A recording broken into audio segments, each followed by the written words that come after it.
মাসুদ কিন্তু কোনো সাধারণ মাস্তান না।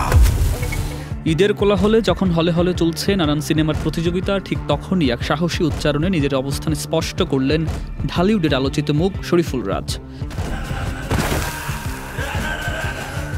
ইনসাফের মুক্তিকে ঘিরে দর্শকের ভালোবাসা আর আলোচনার কেন্দ্রবিন্দুতে থাকা এই অভিনেতা জানিয়ে দিলেন, আমি দক্ষিণী নই, আমি বাংলাদেশের অভিনেতা। ৮ বছরের অভিনয় যাত্রায় রাজ বারবারই নিজেকে ভেঙে গড়েছেন। চরিত্রের খোলস বদলেছেন, অভিনয়ের শৈলীতে এনেছেন বৈচিত্র্য। বান্ডেল থাকলে প্রতি সিনেমানিতে টাকা বাঁচবে। বিকাশ সিনেমানি বান্ডেল কিনে জিতুন প্রতি লেনদেনে। সঞ্জয় সমদ্দার পরিচালিত এবারের ইনসাফেও তার ব্যতিক্রম হয়নি।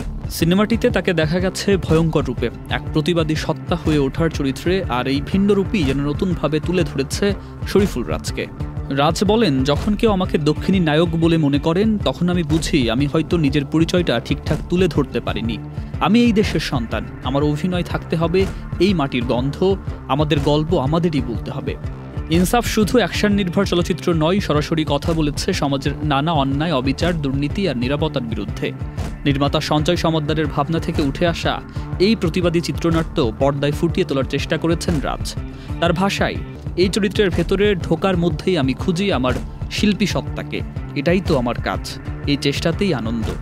এই সিনেমার আরেক চমক অভিনেত্রী তাসনিয়া ফারিন। তার সঙ্গে প্রথমবার জুটি বেঁধে কাজ করলেন রাজ। ফারিনের প্রসঙ্গে তার মন্তব্য, ফারিন দারুণ একজন অভিনেত্রী, সেটা আগে থেকেই জানতাম।